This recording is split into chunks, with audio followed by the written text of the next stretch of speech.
We begin this morning with the high-stakes Georgia Senate runoff election tomorrow as both incumbent Raphael Warnock and GOP rival Herschel Walker hit the campaign trail one more time to win over last-minute voters. But for Walker, there is new controversy this morning that could derail his efforts to win. A former girlfriend is accusing him of domestic abuse during their 5-year relationship in the early 2000s. She recounted the incident on camera for the first time to NBC News. We do want to warn viewers, some may find this disturbing. He just hovered over me and pinned me on the wall and continued to say, "You want to see a man, I'll show you a man." And he was pressing his forehead against mine. My head was against the wall. He was speaking with such force that his saliva was all over my face. And he had his hand on my throat and my chest. And then he leaned back to throw a punch. And luckily, I was able to avoid that. And the punch landed on the wall instead of me. Walker's campaign has not responded to multiple requests from NBC News for a comment. It is the second accusation of abuse that Walker has faced in recent years. We have our team here to help walk us through the latest from Georgia, including NBC News correspondent Trymaine Lee in Atlanta and NBC News senior political editor Mark Murray. So, Mark, let's start with you. The incumbent Senator Warnock holds a very small lead over GOP challenger Herschel Walker. That's what we saw really in November. This latest controversy with Walker comes after several other controversies during the general election. Does it look like these are having an impact in the polls? Is this Warnock's race to lose right now? Yeah, Joe, I think the only thing for us to glean from the polls right now, as well as the results from the general election last November, this race remains competitive and incredibly close. And when you do look at the most recent polls that are out there, like CNN's that came out last Friday, it shows Warnock with just a small lead among likely voters, but within the margin of error. Raphael Warnock also ends up having a substantial advantage over the airwaves.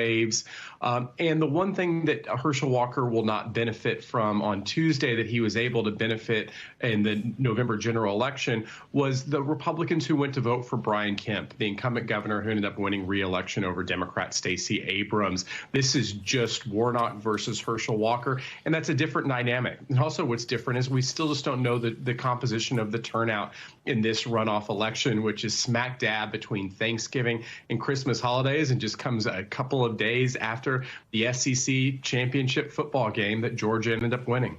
So, Trymaine, let's look at the campaign trail. Both Walker and Warnock making their final pitches to voters today. It comes after a full weekend of campaign events. Let's just listen to some of what Warnock had to say to voters on Sunday. Over the last few years especially, we've been going through a bit of a contraction, and there are folk who are trying to divide us. But because of young people like you, I really do believe that our best days are not behind us. Our best days are in front of us.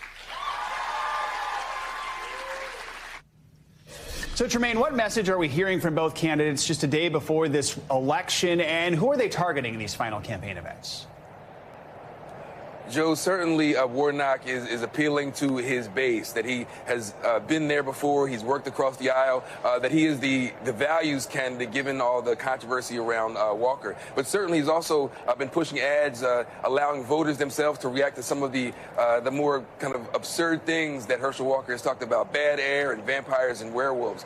But for the Walker campaign, you know, he's trying to tie Warnock to crime and inflation, saying that's part of the Joe Biden agenda. But what's really important here is their base, to make sure that folks who did not vote maybe in the midterms are coming out to support their candidates, especially for Warnock, because Democrats have had the lead in getting out early in terms of absentee mail-in and also in-person early voting. So, Trymaine, the early voting in Georgia, it's done. It ended with a bang on Friday. 2 previous early voting state records were broken. Do we know who turned out for early voting? How the numbers break down? We do. It's pretty interesting. Of the nearly 1.9 million people who voted early, again, smashing records on 2 consecutive days, 76,000 of those folks did not vote in the midterm. 76,000 people who did not vote before showed up in the runoff. Broke down like this: 55% white, 32% black. 52% of those folks were Democrats and 39% Republican. But again, a lot will, rest on who comes out to vote this Tuesday. Even though records have been broken, it still comes down to turnout, Joe. And Mark, I mean, Democrats have already secured a majority, rather a very slim one in the Senate. So why is this so critical for Democrats to try to win?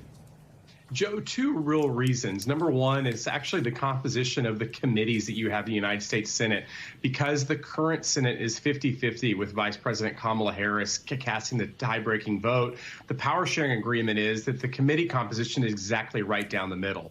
But if Democrats are able to have a 51-49 majority, then all of a sudden they end up getting a substantial majority on these committees, which can actually help in passing legislation. The other reason, Joe, is it just gives you more breathing room if you are Senate Majority Leader Chuck Schumer, that you are able to say, hey, Joe Manchin doesn't support this, but you have an additional Democrat who does. And so that breathing room with a new power sharing agreement or just a new committee composition would be a substantial difference from the current Senate power that Democrats have.